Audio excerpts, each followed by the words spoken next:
خود کو ہو تو سہا جاتا ہے، کسی عزیز کو ہو جھیلا جاتا ہے، اور اس وقت وہ اس درد کو جھیل نہیں پائی۔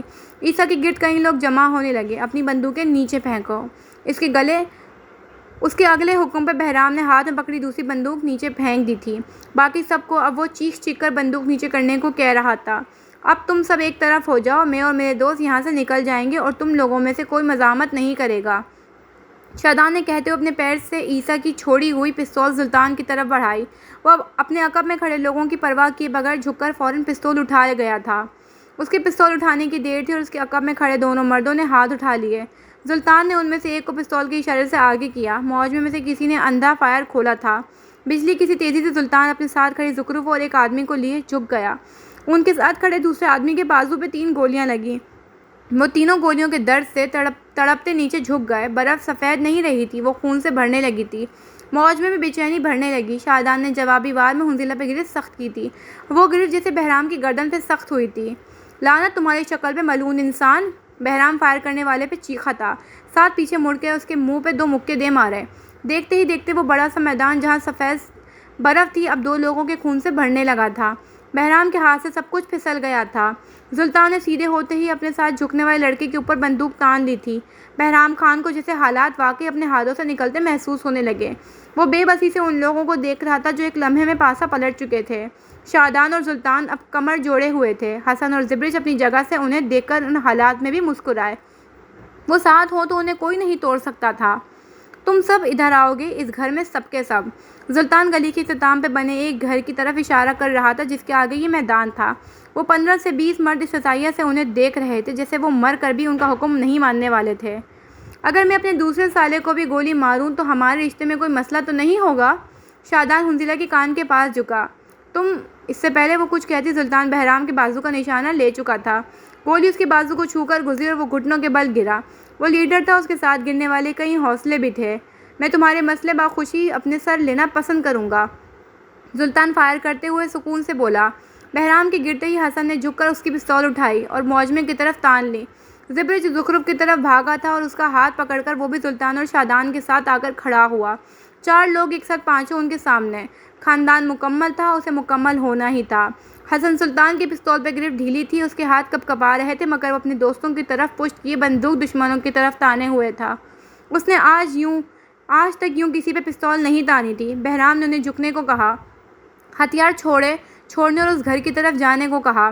اگلے چند منٹ میں وہ ان 20 افراد کو اسی ایک گھر میں بند کر چکے تھے۔ دروازے پہ تالا چڑھاتے ہوئے زبرج شاہ نواز فاتحانہ مسکراہٹ کے ساتھ ان کی طرف مڑا تھا۔ اسی پل شادان نے حنظلہ پہ اپنی گرفت ڈھیلی چھوڑی اور شاید غلطی کی۔ وہ بجلی کی سی تیزی سے مڑی پستول اس کے ہاتھ سے لی اور دستہ پوری قوت سے اس کے سر پہ دے مارا۔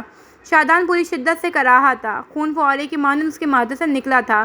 وہ لب بھیج گیا، سر بری طرح چکرا کر رہ گیا۔ میرے بھائیوں کو ہاتھ کیسے لگایا تم نے؟ ہاتھ کب گولی لگائی تھی؟ تو حسن نے تصحیح کی۔ باقی 3 لوگوں نے اپنے گروپ کے سب سے رعبدار اور ضدی لڑکے کو ایک عورت سے مار کھاتے دیکھ نظریں چنائیں۔ انہوں نے تو کچھ دیکھا ہی نہیں۔ حنظلہ نے اسی قوت سے دستہ حسن کے ماتھے پہ مارا، اس کی چیخیں عرش تک گئیں۔ میری طرف سے انکار ہے، تم ذرا شامل ہو کر دکھاؤ ہم میں، وہ چلایا، ساتھ اپنا ہاتھ ماتھے پہ رکھا، کہیں خون تو نہیں نکل آیا؟ شادان بس ماتھے کو سہلاتا رہا، بولا کچھ نہیں۔ حنظلہ کا تنفس پھول گیا تھا، وہ اسے غصے میں دیکھتا رہا۔ اب اپنے باپ کے باہر نکلنے کا انتظار کرنا ہے یا بھاگنا ہے؟ وہ ان 5 کو وہاں استعداد دیکھ اور ایک بار پھر گرائے۔ جی تو چاہتا ایک ایک پہ فائر کھولے۔ ان 5 نے مزید عزت افزائی کا پروگرام ملتوی کرتے ہوئے حنظلہ کی تقلید میں قدم اٹھائے۔ بالآخر وہ زور گر سے باہر نکل رہے تھے ایک ساتھ۔ فلیش بیک: مجھے سمجھ نہیں آ رہا جبل، اگر یہ پلان ناکام ہو گیا تو کیا ہوگا؟ ایجنٹ مسلسل اپنی کرسی کو جھلاتے پریشانی سے بولا، اس کے ماتھے پہ تفکر کی لکیریں تھیں۔ میرے پاس بیک اپ پلان ہے ایجنٹ۔ واقعی؟ اس کی آنکھوں میں رنگ اترے۔ بتاؤ مجھے، میں اس کے جھول فکس کرتا ہوں۔ وہ کرسی سے اتر آیا، وہ بے قرار تھا، زور گر سے زیادہ وہ اپنے اس خاندان کے لیے بے قرار تھا۔ اس بار نہیں ایجنٹ، بس آپ مجھ پہ بھروسہ رکھیں۔ آپ کہتے ہیں نا میں عظیم ہوں، میں ثابت کر کے دکھاؤں گا۔ دیکھو جبل، میں جانتا ہوں میرے دوستوں کا کہیں نہ کہیں تھوڑا بہت قصور ہے، لیکن ہم انہیں مار نہیں سکتے۔ وہ اس کے قریب فرش پہ آ کے بیٹھا۔ ایجنٹ آج تک فرش پہ نہیں بیٹھا تھا، اپنے خاندان کے لیے ایک اور کام۔ جبل کی آنکھوں میں تمسخر بھر گیا۔ ہم انہیں نہیں ماریں گے نا جبل؟ وہ کسی بچے کی طرح تصدیق چاہتا تھا۔ ہرگز نہیں ایجنٹ، وہ چاروں یہاں سے زندہ واپس جائیں گے، یہ جبل خان کا وعدہ ہے۔ ایجنٹ کے دل کو تقویت ہوئی۔ جبل خان کی طرف سے اگر کوئی وہم، کوئی خدشہ تھا بھی تو وہ ابدی نیند جا سویا، اس کے دوست زندہ واپس جائیں گے۔ کیا واقعی؟ وہ ایک دوسرے کا ہاتھ پکڑے گلیوں میں اندھادھند بھاگ رہے تھے۔ سمت کا تعین صرف حنزلہ جانتی تھی۔ کیا ستم تھا کہ وہ اپنے دشمن پر اعتبار کرنے کے لیے مجبور تھے۔ کئی بار انہیں رکنا پڑا تھا۔ اب وہ سب تندرست اور پہلے کی طرح نارمل انسان نہیں تھے۔ ان کا جسم انہیں سب کرنے کی اجازت نہیں دے رہا تھا۔ ہر تھوڑی دیر بعد رکنا پڑتا تھا۔ سخت سردی میں یوں بھاگتے بھاگتے انہیں پسینے آنے لگے تھے۔ قدم جیسے زنجیر ہو رہے ہوں اور سر ان یخ بستہ ہواؤں سے بری طرح دکھنے لگا تھا۔ جسم کے اکڑنے زخموں میں ایسا درد اٹھتا تھا کہ اللہ مان۔ بھاگتے بھاگتے انہیں ایک جگہ رکنا پڑا۔ زبرج کے پیر کے ٹانکے کھل گئے تھے اور اب ان سے خون رس رہا تھا۔ حسن سلطان کا بازو بھی بری طرح دکھ رہا تھا۔ زخم تو ان سب کے چہروں اور جسم پہ تھے اور ان میں اٹھتا درد بھی خدا کی پناہ۔ تھوڑی ہمت کرو زبرج، بس تھوڑا اور، ہم اس پل تک پہنچنے والے ہیں۔ زخرف اس کے کندھے پہ ہاتھ رکھے اسے تسلی دینے لگی۔ سلطان آگے بڑھا اور ہتھیلی اس کے سامنے پھیلائی۔ زبرج نے تھکے تھکے انداز میں اسے دیکھا۔ سلطان نے اس کی طرف پیٹھ کر دی۔ دوستوں کے سامنے کمزور پڑنے والی ایسی طاقت پاتے ہیں کہ دنیا یاد رکھتی ہے۔ چند پل بعد وہ سلطان کے کندھے پہ سوار تھا اور وہ بھاگنے کے بجائے چل رہا تھا۔ شادان نے اپنی شال اتار کر حسن کے اوپر ڈال دی تھی، شاید گرمائش سے اس کا زخم کم درد کرتا۔ لندن میں بیتے وہ سال جیسے واپس آ گئے ہوں۔ دہر ان پہ عجیب انداز پہ مہربان ہوا تھا، ایسے کہ رونا اور ہنسنا ایک ساتھ آئے۔ چوڑی لمبی گلی میں چلتے ہوئے وہ لوگ کسی کہانی کا حصہ معلوم ہوتے تھے۔ کبھی مجھے تو ایسے اٹھا کر نہیں چلے تم، حسن نے چلتے ہوئے شکوہ کیا۔ تمہارے بازو پہ گولی لگی ہے، سینے میں نہیں، سلطان کے بجائے زخرف نے جواب دیا۔ اس کے سینے میں گولی لگتی تو یہ مر جاتا، تو میں سلطان کو اس کی لاش بھی نہ اٹھانے دیتا۔ زندہ سلامت کو اٹھانا پھر الگ بات ہے۔ شادان نے بے پرکی اڑائی۔ شاید اسے یاد آ گیا تھا کہ حسن ان کے گروپ میں گھس آیا تھا۔ اگر یہ مسخرے بازی ختم ہو گئی تو ہم جلدی چلیں۔ حنزلہ چلتے چلتے پیچھے مڑی اور سخت تیش سے بولی۔ شادان اسے دیکھ کر رہ گیا۔ وہ اسے سمجھ سکتا تھا، اس کے سامنے اس کے دو بھائیوں کو گولی لگی تھی۔ اس کا یہ رد عمل بنتا تھا۔ میں نے جو گولی بہرام کو ماری تھی وہ بس اسے چھو کر گزری ہے، آپ فکر مت کریں، سلطان نے اسے تسلی دی۔ حنزلہ زخمی شیرنی کی طرح مڑی تھی۔ اب آپ مجھے بتائیں گے کہ کون سا زخم کتنا گہرا ہو سکتا ہے؟ ڈاکٹر ہیں آپ؟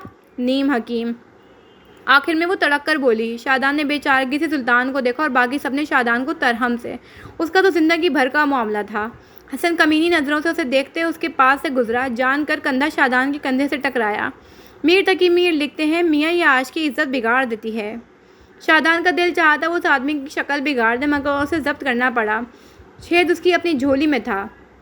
چند منٹ مزید چلتے رہنے کے بعد بالآخر وہ اس گلی کے اختتام پہ تھے، جس کے بعد ایک بڑا سا میدان تھا اور اس میدان کے پار وہ پل جو زور گڑھ کے گاؤں کی حدود کو ختم کرتی تھی، جس کے پار اسکائی ہائی تھا، جس کے پار ان کی آزادی تھی۔ لمحوں کے اندر وہ آزاد ہونے والے تھے، وہ ایک ساتھ آئے تھے، وہ ایک ساتھ جانے والے تھے۔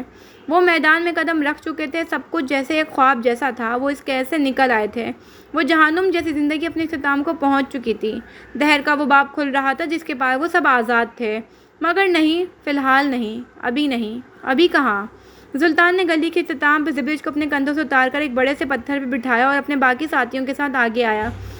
وہ راستہ دیکھنا چاہتا تھا مگر اس کے دل کو دھکا سا لگا۔ لکڑی کے اس پل کے دونوں سرے کاٹے جا چکے تھے۔ دونوں طرف پہاڑوں کے درمیان نیچے کی طرف بہت پانی تھا اور سرحد پار کرنے کو ایک ناقابل عبور فاصلہ۔ ان چاروں کے منہ پہ جیسے تمانچے لگے تھے، وہ آزاد ہو کر بھی آزاد نہیں ہو سکے تھے۔ وہ چاروں دھیرے دھیرے سے پیچھے ہٹے تھے۔ زبرج ان سے کچھ پوچھ رہا تھا مگر انہیں آواز نہیں آ رہی تھی۔ وہ یہاں سے جا کر اس علاقے کے لیے بہت کچھ کرنا چاہتے تھے مگر شاید ابھی ممکن نہیں رہا تھا۔ ہر شے ہاتھ سے پھسل گئی تھی۔ کوفت، غصہ، اکتاہٹ، بے بسی کیا تھا جو انہیں محسوس نہیں ہوا ہوگا۔ دنیا اگر تہس نہس کرنے کا کوئی خیال تھا تو وہ اس وقت ان کے دل میں آیا تھا، مگر اس خیال کو طوالت نہ حاصل ہو سکی۔ ان کے آس پاس اطراف میں گاڑیاں جمع ہونے لگیں، وہ پہاڑوں پہ چلنے والی جیپیں تھیں۔ ان کے آتے ہی ہر طرف دھواں سا بھر گیا۔ وہ شاید آنسو گیس تھا۔ ان پانچوں کو کچھ دکھائی نہیں دیا۔ کھانس کھانس کر آنکھیں ملتے ہوئے ان کی آنکھیں جلنے لگیں اور کئی منٹ بعد جو پہلا منظر انہوں نے دیکھا وہ ان کی سانس روک دینے کو کافی تھا۔ ہاتھوں میں بھاری بھرکم اسلحہ لیے انہوں نے ان تین لوگوں کے اسلحے کی پرواہ کیے بغیر ان کے گرد دائرہ بنایا۔ لمحے کے ہزارویں حصے میں وہ جکڑے جا چکے تھے مگر ان کے ٹھہر جانے کی وجہ ان کا جکڑے جانا نہیں تھا، زبرج شاہ نواز کا بہرام خان کی گرفت میں ہونا تھا۔ اس سے زیادہ شاکنگ یہ تھا کہ بہرام نے اسی پیر پہ فائر کیا تھا۔ اس کی آنکھیں جنونی حد تک سرخ پڑ رہی تھیں۔ وہ کچھ بھی کر گزرنے کو تیار لگتا تھا۔ زبرج بلبلا رہا تھا، درد سے آنکھیں میچے وہ چیخ رہا تھا۔ حسن، شادان، سلطان اور زخرف دم سادے اسے دیکھ رہے تھے۔ ہر پلان مات کھا چکا، ہر راہ فرار مسدود ہوئی۔ انہیں اپنے اعصاب شل ہوتے ہوئے محسوس ہوئے۔ وکیل صاحبہ کو ادھر بھیج دیں، باقی سب جا سکتے ہیں۔ یہاں سے باہر جا کر تم ہمارا کام کرنا اور پھر اسے واپس لے جانا۔ بہرام کے اس نئے مطالبے پہ وہ شوق کم تیش میں زیادہ آئے تھے۔ تم لوگ جاؤ یہاں سے، بھاگ جاؤ، مجھے کچھ نہیں ہوگا، سلطان انہیں لے کر یہاں سے جاؤ۔ زبرج اس کی گرفت میں پھڑپڑا رہا تھا، اسے اپنی گولی کی پرواہ بھی نہیں رہی تھی، وہ بس انہیں یہاں سے نکال دینا چاہتا تھا۔ میں صرف 10 تک گن سکتا ہوں، اگر تم نے وکیل صاحبہ کو ادھر بھیج دیا تم آزاد ہو، آج سے تم ایک ساتھی کھو دو گے، ورنہ اب صرف وہ ہمارا کام کرے گی۔ بہرام ایک بار پھر بولا۔ زخرف نے ایک قدم ان کی طرف بڑھایا، حنظلہ نے تیزی سے اسے واپس اپنی طرف کھینچا تھا۔ بھاگو یہاں سے، دائیں طرف جاؤ، جبر لالا تمہیں لینے آ جائیں گے۔ 1 بھاگو یہاں سے، سلطان ان کو لے کر جاؤ۔ زبرج چیخنے لگا۔ 2 میں تمہیں چھوڑ کر نہیں جاؤں گا، اسے جانے دو بہرام، شادان کا دل پسیجا۔ 3 تم جو چاہو گے میں کرنے کو تیار ہوں۔ حسن سلطان نے ہاتھ سے پستول گرا دی۔ اسے جانے دو، وہ زخمی ہے، اسے جانے دو پلیز۔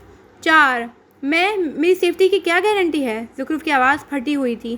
تمہارا دماغ خراب ہے، میں اس کے پاس جانے سے پہلے اپنے ہاتھوں سے تمہارا قتل کر دوں گا۔ شادان چلایا اور بازو سے اسے اپنی جانب کھینچا۔ 5 یہاں سے جاؤ جاہلوں، میں کہہ رہا ہوں نا، مجھے کچھ نہیں ہوگا، دفع ہو جاؤ، بھاگو۔ زبرج حلق کے بل چیخ رہا تھا۔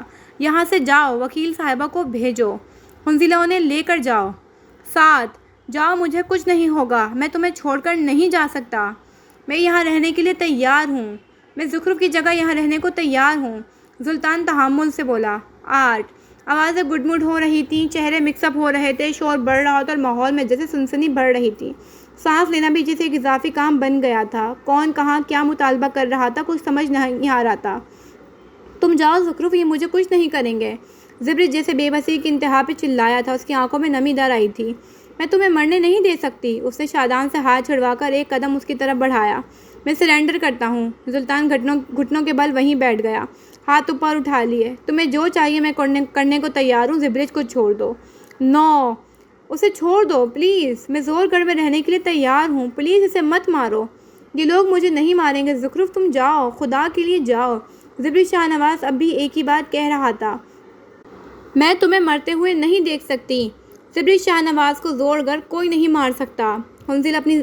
حنظلہ احمدزئی اب پوری قوت سے چیخی تھی، حلق کے بل بلند آواز میں ہوائیں سہم گئیں۔ وہ ایجنٹ ہے اس پورے پلان میں، اگر کسی کی حفاظت کی ذمہ داری سارا زور گر لیتا ہے تو وہ ایجنٹ ہے۔ وہ سفید پٹی رنگت بہتی آنکھوں کے ساتھ چیخ رہی تھی۔ وہ اپنے بھائی کو قتل ہوتے اور اپنے دوسرے بھائی کے پلان کو فیل ہوتے نہیں دیکھ سکی۔ اسے اندازہ بھی نہیں تھا وہ کس طرح باقی 4 لوگوں کے جسم سے سانس قطرہ قطرہ کھینچ رہی ہے۔ اسے اندازہ نہیں تھا وہ کیسے الفاظ کہاں استعمال کر کے کتنے لوگوں کو ساکت کر چکی تھی۔ ایجنٹ کو زور گر میں کوئی نہیں مار سکتا، جاؤ، بھاگ جاؤ۔ وہ راز اکل چکی تھی۔ زبرج شاہ نواز عرف ایجنٹ دم سادے اپنے دوستوں کو تک رہا تھا۔ اسے سانس لینے میں دقت ہوئی، اس نے ہر مزاحمت ترک کر دی۔ وہ بے دم ہو گیا، وہ کھو چکا تھا۔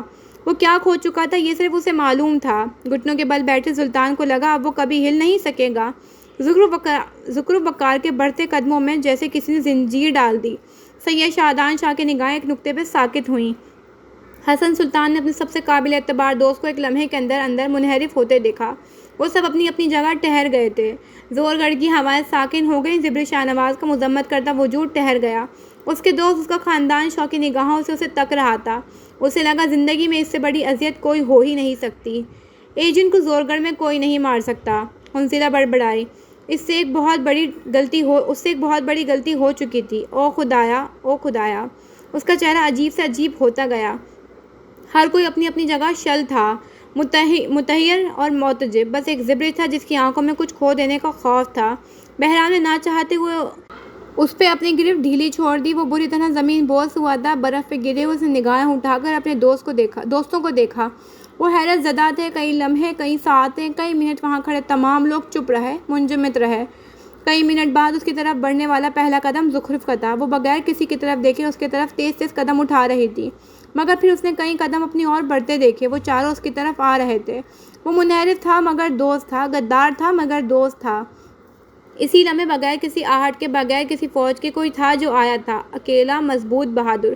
اس کے آتے ہی بہرام کے ساتھی ایک طرف ہو گئے۔ فوجیں اس کی طرف ہتھیار نہیں اٹھاتی تھیں، فوجیں اس کی خاطر بغاوت کرتی تھیں۔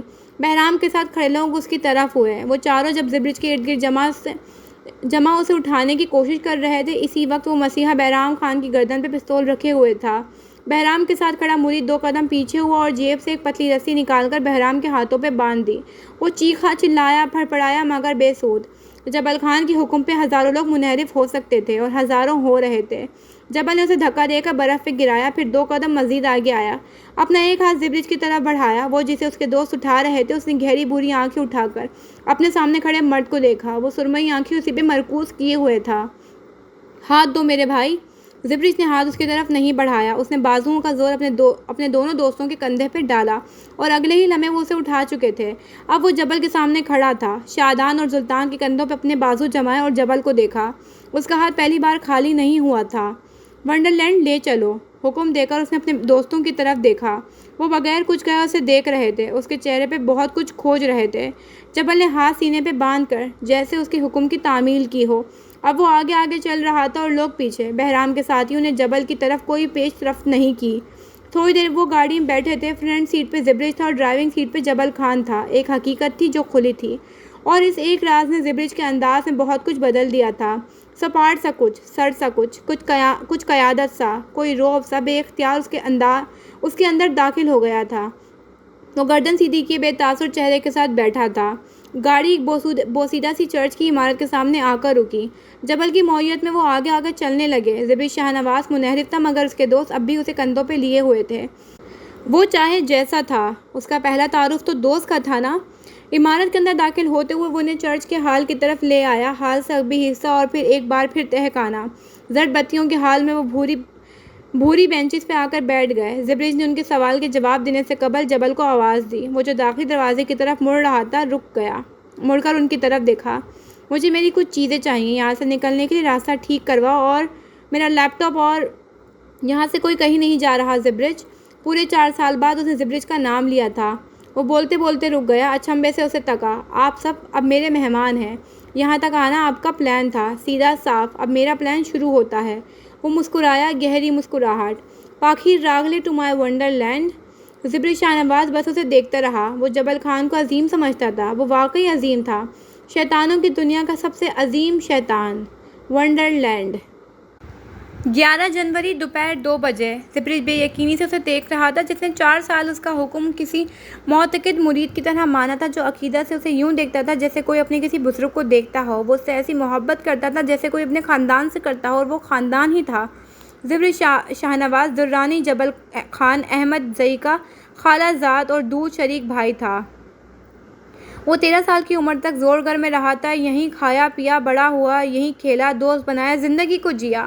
وہ جبل خان کا پہلا اور آخری دوست تھا۔ وہ جبل خان کا مینٹور تھا، وہ جبل کا کمفرٹ تھا۔ ایسے ہی کچھ جذبات زبرج شاہ نواز کے بھی تھے۔ ان دونوں کی دوستی مثالی تھی۔ دینے کے لیے جان سب سے کم قیمت تھی۔ وہ اسے دیکھ رہا تھا جو بھائی بھی تھا، دوست بھی، خاندان بھی اور مسیحا بھی۔ یہی حالت اس کے ساتھ کھڑے ان 4 لوگوں کی بھی تھی۔ وہ جبل خان کو ایسی ہی بے یقینی سے دیکھ رہے تھے۔ ان کا مسیحا منحرف نکلا تھا۔ جبل، زبرج نے اسے کھوکھلی آواز میں پکارا، یہ لوگ یہاں سے جائیں گے۔ 2 دن بعد ان سب کی زندگی بدلنے والی ہے۔ ہم بات کر لیں گے نا؟ کوئی مسئلہ ہوا ہے؟ میں بھی بدل رہا ہوں، بہت سوچا ہے میں نے۔ مجھے لگا تھا کہ تمہیں پرواہ ہے زور گڑھ کی، سب چھوڑ دیں گے، تم نہیں چھوڑو گے، لیکن دیکھو کیا ہوا۔ تم انہی لوگوں کے ساتھ کھڑے ہو۔ ان کی زندگی بچانے کی خاطر تم نے زور گڑھ کا پیسہ اور زمین قربان کرنے کا سوچ لیا۔ ان لوگوں کی خاطر؟ اس کی آنکھوں میں تپش تھی۔ اس کا دل بری طرح دکھا تھا۔ آج اس کا دل ایجنٹ سے خراب ہوا تھا۔ وہ اسے بدلی ہوئی نگاہوں سے تک رہا تھا۔ تم چلے جاؤ گے، یہ چلے جائیں گے، اور پیچھے کون رہے گا؟ میں اور میرا زور گڑھ۔ کئی سالہ بربادی کے بعد ہمیں خود کو دوبارہ کھڑا کرنے میں کئی سال لگ جائیں گے۔ تمہیں بھی لگنے چاہیے، تم سب کو لگنے چاہیے۔ جو کیا ہے اب بھگتو، کوئی کہیں نہیں جائے گا۔ 2 دن یہاں رہ کر تم سب اپنی زندگی کے بہترین مواقع گواؤ گے، تب تمہیں ہماری تکلیف کا علم ہوگا۔ میں یہاں تم سب کو تباہ ہوتے ہوئے دیکھوں گا۔ ہم تمہارا کیس لڑنے کو تیار ہیں جبل۔ زکرو اس سارے وقت میں پہلی بار بولی تھی۔ ہم سب کچھ ٹھیک کرنے کو تیار ہیں۔ تم ہمیں صرف ایک بار اسلام آباد واپس پہنچاؤ، پھر سب ٹھیک ہو جائے گا۔ ہر انسان کو دوسرا موقع دیا جاتا ہے، ہمیں بھی دیا جانا چاہیے۔ تم دوہرے معیار نہیں رکھ سکتے۔ وہ جیسے اس کے انداز سے خائف ہوئی تھی، اسے بہت کچھ برا لگا تھا۔ جبل تنزن مسکرایا۔ خاتون، کئی بار میں نے سوچا کہ زور گڑھ کو بدل دوں، یہاں ترقی کے لیے کچھ کروں، یہاں بچوں کو اعلیٰ تعلیم دوں اور یہاں سے کمپلسری ختم کر دوں، لیکن میرے ہاتھ ہر دفعہ بن جاتے ہیں کیونکہ میرے بڑوں سے اپنی زمین دینے کی غلطی ہوئی تھی۔ میں نے اور سارے علاقے نے اس غلطی کو جھیلا۔ Now it's your turn. تم کیا بکواس کر رہے ہو جبل؟ زبرج جبکہ بری طرح گرجا تھا، اس کی ساری بکواس پروسیس کر چکا تھا۔ تم یہ سب کیا کر رہے ہو؟ دماغ درست ہے تمہارا؟ ہم بات کر لیتے ہیں، تم میرے بارے میں غلط سوچ رہے ہو۔ حنظلہ چپ چاپ اپنے دونوں بھائیوں کو اختلاف کرتے ہوئے دیکھ رہی تھی۔ اس کے دو بھائی زخمی تھے، دو لڑ رہے تھے، رہا تو اب اس کے پاس کچھ بھی نہیں تھا۔ فی الحال مجھے نہیں، تمہارے خاندان کو تم سے بات کرنے کی ضرورت ہے، انہیں صفائیاں چاہیے۔ شروع کرو۔ زبرج شاہ نواز عرف ایجنٹ صاحب چبا چبا کر کہتے ہوئے وہ چلا گیا۔ اس نے مڑ کر نہیں دیکھا۔ وہ جانتا تھا زبرج کی رنگت سفید پڑ چکی ہوگی، وہ جانتا تھا اس کی آنکھوں میں خوف در آیا ہوگا۔ جبل خان سب دیکھ سکتا تھا، لیکن وہ اس دوست کی آنکھوں میں تکلیف نہیں دیکھ سکتا۔ وہاں سے جاتے ہوئے اس کا دل بھاری تھا۔ اس نے اپنا دوست ایک بار پھر کھو دیا تھا۔ وہ جا چکا تو تہہ خانے میں گمبھیر خاموشی چھا گئی۔ زبرج نے گردن جھکا دی۔ باقی سب اسے دیکھ رہے تھے، وہ اس کے چہرے پہ کچھ کھوج رہے تھے۔ زبرج کے لیے گردن اٹھانا محال ہو گیا تھا۔ وہ خود کو ان کا مجرم گردانتا تھا، اس میں کوئی شک نہیں تھا، مگر یہ احتساب گلے کی توق جیسا تھا۔ تم لوگ جو سمجھنا چاہتے ہو سمجھ سکتے ہو، لیکن ہم تم سے سچ سننا چاہتے ہیں۔ سلطان نے اس کی بات کاٹ دی۔ یہ بغیر کہے برطرف ہو جانے سے ہم نے بہت کچھ کھو دیا ہے۔ باب دہر ہمیں یہاں شاید اس لیے لایا ہے تاکہ ہم ایک دوسرے کو سن سکیں۔ میں تمہیں سننا چاہتا ہوں زبرج، مجھے بتاؤ جو بھی سچ ہے، سب۔ زبرج نے گیلی نظروں سے باقی تینوں کو دیکھا۔ ان کی آنکھیں بے تاثر تھیں، چہرے سپاٹ، مگر وہ واقعی سننا چاہتے تھے۔ ہمارا لیڈر سلطان رہا ہے، اگر وہ سننا چاہتا ہے تو ہم بھی سننا چاہتے ہیں۔ حسن سنجیدگی سے بولا۔ زخرف اس سے متفق تھی۔ تمہارا خون بہہ رہا ہے، شادان دھیرے سے زبرج سے بولا، جس کے پیروں سے خون کی ایک دھار فرش پہ بہتی چلی جا رہی تھی۔ پھر اس نے حنظلہ کو دیکھا، وہ گردن جھکائے رو رہی تھی۔ اسے بے اختیار ملال سا ہونے لگا۔ سلطان نے بیگ سے ٹشو نکال کر اس کی طرف بڑھائے۔ اس نے خاموشی سے تھام لیے، اپنی آنکھیں خشک کیں، چہرہ صاف کیا۔ کچھ پل سب خاموش رہے، پھر وہ دھیرے سے اٹھ کر اپنا بیگ کھولنے لگی۔ سب اسے دیکھ رہے تھے۔ وہ میڈیکل کٹ نکال کر بینچز کے درمیان سے نکل کر آئے، اس کے پیر کے قریب فرش پہ آ کر بیٹھ گئی، آنکھیں ایک بار پھر رگڑ کر صاف کی اور اپنا کام شروع کرنے لگی۔ پیر آگے کریں لالا۔ شادان سمیت ہر کوئی بھونج کر رہ گیا۔ شادان تو البتہ نظر ملانے جیسا بھی نہیں رہا تھا۔ کیا وہ اپنے دوست کی بہن سے محبت کر بیٹھا تھا؟ محبت تک ٹھیک تھا، وہ اپنے معاشقے کے قصے بھی اسی بھائی کو سناتا رہا تھا۔ اسے ڈھیروں ڈھیر شرم نے آن گھیرا۔ او خدایا، او خدایا، اسے وہ جگہ چاہیے تھی جہاں وہ اس وقت منہ چھپا لے۔ وہ اس وقت یہاں سے بھاگ جانا چاہتا تھا۔ حنظلہ میری خالہ زاد اور دودھ شریک بہن ہے، میری کوئی بہن نہیں ہے، اس لیے حنظلہ ہی سب ہے۔ وہ پیر حنظلہ کے آگے کرتے ہوئے بولا۔ اس نے دانے سن شادان کو نہیں دیکھا تھا، وہ اس کے چہرے پہ امڑنے والی شرمندگی بھانپ چکا تھا۔ سلطان ان سنجیدہ حالات میں بھی اپنی مسکراہٹ نہیں چھپا سکا تھا۔ اللہ نے سید شادان کو سالوں کی صورت کئی نمونے دیے تھے، ہر گزرتے دن جن کا تعارف اسے ہلا دینے کو کافی ہوتا تھا۔ حسن سلطان کے پاس اسے ستانے کے لیے ایک نیا ٹاپک آ گیا تھا، اس کی روح تک سرشار ہو گئی۔ حنظلہ چند لمحے اس کا پیر ہاتھ میں لی اس کے زخم کو جانچتی رہی، خون ابل ابل کر باہر نکل رہا تھا، گولی عین پیر کے بیچوں بیچ لگی تھی۔ اس نے دھیرے سے پیر کو چھوڑا، اب اس نے ایک ایک کر کے کئی سارے سامان باہر نکالے۔ یہ بیگ جبل خان نے اس کے لیے تیار کروایا تھا۔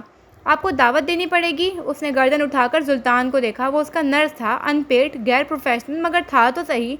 شادان اس کی مورل سپورٹ تھا، حسن سے اسے بیر تھا، چاہے جیسا بھی صحیح، ایک ناتا بن رہا تھا، خاندان میں ایک نئے فرد کا اضافہ ہو رہا تھا۔ سلطان اس کے ساتھ ہی نیچے آ کر بیٹھا اور حنظلہ نے زبرج کا پیر رکھنے کے لیے کوئی شے دیکھنی چاہی جو کہ اسے نظر نہ آئی، مگر اسے حسن سلطان ضرور نظر آیا تھا۔ آپ یہاں آرام کرنے آئے ہیں یا کامیڈی کرنے؟ اس کا رخ اب حسن کی جانب تھا۔ میڈیکل میں پڑھا ہے میں نے، اگر ہڈیوں سے کوئی کام لیا جائے تو انسان مرتا نہیں ہے۔ حسن نے شادان کو جتاتی نظروں سے دیکھا، جیسے کہنا چاہتا ہو، ہم خاندانی لوگ ہیں، کسی کی سنتے نہیں، اس کی سن رہا ہوں کیونکہ تمہاری والی ہے۔ شادان زمین کو گھورنے لگا تھا، گروپ کا اکڑو گھبرو جوان بھیگا بلا بن گیا تھا۔ حق ہاں محبت، میر تقی میر صحیح ہی لکھتے ہیں۔ حسن نے اسٹول لا کر دیا۔ حنظلہ نے اسے چھوٹے سے اسٹول پہ اس کا پیر درست انداز میں رکھا۔ سلطان اسے روئی کے گولے کھینچ کھینچ کر دیتا جا رہا تھا اور وہ اس کے پیر پہ جمع خون مٹی صاف کر رہی تھی۔ زبرج خاموش تھا، چند پل مزید خاموشی میں ڈوب گئے، پھر اس کی مدھم آواز نے اس سکوت کو توڑا تھا۔ اب اگلے کئی لمحے وہ بولنے لگا تھا اور ہر کوئی اسے سننے والا تھا۔ ایک مدت بعد وہ ایک دوسرے کو سننے بیٹھے تھے۔ چرچ کا وہ حال ہمتن گوش ہوا۔ تو گائز، آپ کو یہ والی ایپیسوڈ کیسی لگی؟ کامنٹس میں اپنے ریویوز لازمی دیجیے گا۔ اور تو اور ناول کیسا جا رہا ہے، کیسا لگ رہا ہے، کون سا کریکٹر اچھا ہے، اب مجھے لازمی بتائیے گا، کیونکہ ناول کافی آگے بڑھ گیا ہے۔ دوسری بات یہ کہ یہ پتہ چل چکا ہے کہ ایجنٹ کون تھا۔ زبرج ایجنٹ تھا، یہ چیز پتہ چل گئی ہے۔ اس کے علاوہ یہ چیز بھی پتہ چلی ہے کہ زبرج جو ہے زور گڑھ کا ہی رہنے والا ہے، مطلب ان لوگوں کا کزن وغیرہ ہے، بھائی وغیرہ ہے۔ تو مطلب یہ ایک نیا سسپینس تھا، یہ ہمیں نہیں پتہ تھا، ایون اس کے دوستوں کو بھی نہیں پتہ تھا۔ تو فائنلی ہمیں پتہ چل گیا ہے کہ زبرج جو ہے وہی ایجنٹ ہے۔ میرا شک صحیح تھا، مجھے اندازہ ہو گیا تھا زبرج کے اوپر، تو زبرج ایجنٹ نکلا۔ اور جن لوگوں نے تکے لگائے تھے، جن لوگوں کو پکا والا یقین تھا کہ زبرج ہے، تو بھائی مبارک ہو، زبرج ہی ایجنٹ نکلا ہے۔ لیکن خیر، آپ لوگ یہ دیکھیں یار، یہ شارپ کتنا تھا، مطلب میں خود یہی دیکھ رہی ہوں کہ 4 سالوں سے اس کے پلانس چل رہے تھے، مطلب واو، بہت شاطر دماغ ہے بھائی زبرج کا۔ تو خیر، مجھے ان لوگوں کی دوستی بہت اچھی لگ رہی ہے، ان کا بانڈ بہت اچھا لگ رہا ہے، ان کی سین، ان کے لائنس، ایون جو باتیں جو زور گڑھ کے لیے بتائی گئی ہیں کہ واقعی جو لوگ پاورفل ہوتے ہیں، جو تخت پہ بیٹھ جاتے ہیں، مطلب تخت پہ بیٹھنا یہ کہ ان کو جب طاقت مل جاتی ہے تو وہ اس کا غلط فائدہ اٹھاتے ہیں، اور واقعی یہ ریالٹی ہے۔ ہم میں سے بھی بہت سے لوگ ایسے ہیں جن کو پاور ملتی ہے تو ہم ہمیشہ غلط فائدہ ہی اٹھاتے ہیں طاقت کا۔ تو خیر، یہ ناول جو ہے ایک بہت اچھا لیسن دینے والا ہے۔ لٹرلی مجھے بہت مزہ آ رہا ہے پڑھتے ہوئے، ریکارڈ کرتے ہوئے، واقعی بہت مزہ آ رہا ہے۔ میرا بھی دل کر رہا ہے کہ جلدی جلدی ریکارڈ کر لوں، لیکن آپ لوگوں کا رسپانس ایسا مجھے مل نہیں رہا کہ میں جلدی جلدی اس کو پوسٹ کروں۔ تو اگر آپ لوگ چاہتے ہیں کہ اس کو جلدی جلدی پوسٹ کیا جائے تو ابھی بھی میں آپ کو وارن کر رہی ہوں، اگر مجھے اچھا رسپانس ملے گا، مجھے زیادہ لائکس اور بہت سارے کومنٹس ملیں گے، تو گائز پکا پرومس میں اس ناول کو جلدی جلدی ختم کر دوں گی۔ خیر، اب یہ والا جو پارٹ چل رہا ہے، پارٹ 2 چل رہا ہے ابھی تک، اتنا بڑا پارٹ ہے، پارٹ 2 ابھی تک چل رہا ہے، یہ بس ختم ہی ہونے والا ہے۔ اس کے چند ہی پیجز بچ گئے ہیں، ویسے چند تو نہیں میں کہوں گی، 50+ پیجز پڑے ہیں ابھی بھی اس کے، اور پیجز بھی بہت بڑے بڑے ہیں، تو ابھی بھی کافی سارا رہتا ہے۔ خیر، پارٹ 2 چل رہا ہے، اس کے بعد پارٹ 3 بھی ہے۔ تو ناول یار، جو لوگ یہ کہتے ہیں کہ یہ شارٹ ناول ہے، بھائی یہ شارٹ ناول نہیں ہے، یہ بڑا ناول ہے، یہ نارمل ناول ہے۔ جو نارمل ناول ہوتے ہیں، رائٹر نے شروع میں کہا تھا ہاں یہ شارٹ ناول ہوگا، لیکن یہ شارٹ ناول تو مجھے کسی اینگل سے نہیں لگا یار۔ خیر، میں بس اتنا کہوں گی، ناول بہت اچھا جا رہا ہے، مجھے بہت پسند آ رہا ہے۔ آپ لوگوں کو کیسا لگ رہا ہے؟ زخرف اور سلطان کا قصہ بھی یار، مطلب فائنلی ایک مقام پہ پہنچ گیا، کم سے کم اظہار محبت تو ہوا۔ خیر، جبل خان کی زندگی بھی مجھے بڑی اچھی لگی، مطلب اس کا جو ایک لائف اسٹائل ہے، اس کا جو انداز ہے، اس کی جو محبت ہے زخرف کے لیے، وہ بھی بہت اچھا ہے، مطلب اصولوں والا بندہ ہے یار، وہ بھی بہت گریسفل ہے، مجھے وہ بھی بہت اچھا لگا۔ اس کے علاوہ سلطان تو میرا فیوریٹ ہے، زخرف کی پرسنالٹی بھی مجھے بہت پسند ہے۔ اس کے علاوہ مجھے حنظلہ بھی اچھی لگی ہے، اس کی پرسنالٹی بھی نہیں ہوتی ہے ایک کیا کہتے ہیں ویسے، اس طرح کے جو ہوتے ہیں علاقے، مطلب جو پٹھان ہوتے ہیں جو یہ پہاڑوں والے علاقے میں رہتے ہیں، وہاں لڑکیاں آئی ایس ایسی ہوتی ہیں، کیونکہ ناولس میں اور ڈراموں میں دکھایا جاتا ہے کہ وہ بھی بندوقیں چلانے والی ہوتی ہیں، پتہ نہیں ایسی ریالٹی میں ہے یا نہیں ہے، لیکن مجھے اس طرح کی لڑکیاں اچھی لگتی ہیں، تو مجھے حنظلہ کا کریکٹر اچھا لگا۔ اس کے علاوہ حسن تو میرا فیوریٹ ہے، حسن مطلب جو کامیڈی کر رہا ہوتا ہے۔ شادان مجھے پسند ہے کیونکہ بھائی وہ اتنا زیادہ وہ بنا ہوا ہوتا ہے، اکڑو، غصے والا، ضدی انسان نہیں ہے کہ بھائی اس طرح کا بندہ۔ اور زبرج تو میرا فیوریٹ ہو گیا ہے کیونکہ وہ ایجنٹ نکلا ہے، اس کا دماغ ماشاءاللہ زبردست ہے یار، ہم سب کو ایسا دماغ دے اللہ تعالیٰ، آمین ثم آمین۔ خیر، کیا کہتے ہیں، آپ لوگوں کو کون سا کریکٹر اچھا لگ رہا ہے مجھے ضرور بتائیے گا، اور آگے ہونے والا کیا ہے مجھے یہ بھی سمجھ میں نہیں آ رہا، کیونکہ جبل خان نے بھی اپنا ارادہ بدل دیا ہے۔ ایک دفعہ کا مجھے لگا تھا کہ یہ لوگ شاید چلے جائیں، اپنے شہر چلے جائیں، اسلام آباد چلے جائیں، لیکن خیر آپ لوگ دیکھ ہی سکتے ہیں، میں نے تو شروع میں ویسے وارن کیا تھا کہ مجھے نہیں لگتا کہ یہ لوگ زور گڑھ سے باہر نکلیں گے، کیونکہ ظاہر سی بات ہے کہانی یہیں گھوم رہی ہے۔ اگر یہ لوگ باہر گئے زور گڑھ سے تو یہ پاسبل ہے کہ یہ لوگ بھلے ارادہ کر کے جائیں کہ یار ہم زور گڑھ کے لیے کریں گے، لیکن دور رہ کر انسان وہ نہیں کر سکتا جو وہی رہ کر وہاں کر سکتا ہے۔ جب یہ لوگ جائیں گے نا، اگر یہ لوگ اسلام آباد جاتے ہیں تو یہ لوگ اپنی زندگی میں مصروف ہو جاتے ہیں۔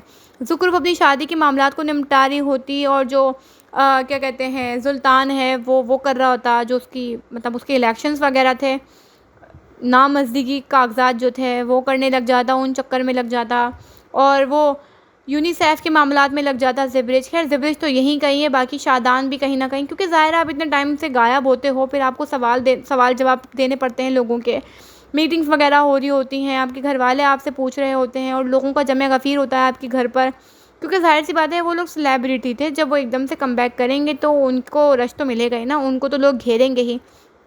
تو پھر یہ ساری چیزیں ہوتی ہیں، پھر اس کے بعد جو ہے یہ لوگ بھول بھال جاتے ہیں، کیونکہ ظاہر سی بات ہے ایک زخم ہوتا ہے، ایک بات ہوتی ہے، ایک چیز ہوتی ہے، وہ آپ کے اندر بیٹھی ہوتی ہے، پھر دن گزر جاتے ہیں تو وہ ٹھنڈا پڑ جاتا ہے نا، ایسا ہی ہوتا ہے نا، تو یہ لوگ بھی ٹھنڈے پڑ جاتے ہیں۔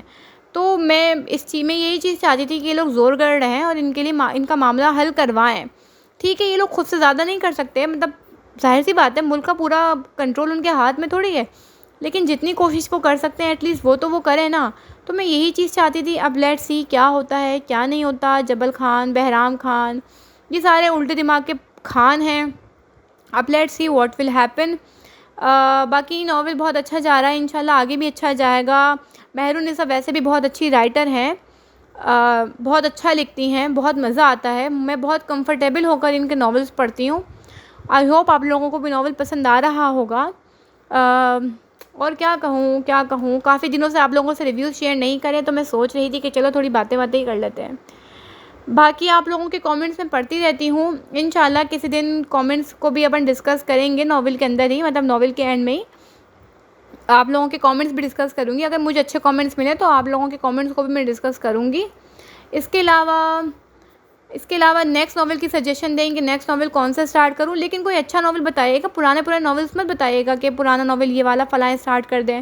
میری کوشش یہ ہوتی ہے، دیکھیں پرانے ناولس تو یہ ہے کہ آپ لوگوں نے پڑھ لی ہیں، میری کوشش یہ ہوتی ہے کہ اب اپ کمنگ جو پروجیکٹس آ رہے ہیں ہمارے پاس، جو اچھے ناولس آ رہے ہیں، میں ان کو پوسٹ کروں، کیونکہ ان لوگوں کا آپ کو نہیں پتہ ہوتا، اور پھر میں ایسا کنٹینٹ ڈال رہی ہوتی ہوں جو بہت کم یوٹیوب چینلز پہ ڈلا ہوا ہوتا ہے، ورنہ جو دوسری رائٹرز ہیں ان کے کچھ ایسے ناولس ہیں جو کہ ہر جگہ ہی چینل پہ ڈلے ہوئے ہیں۔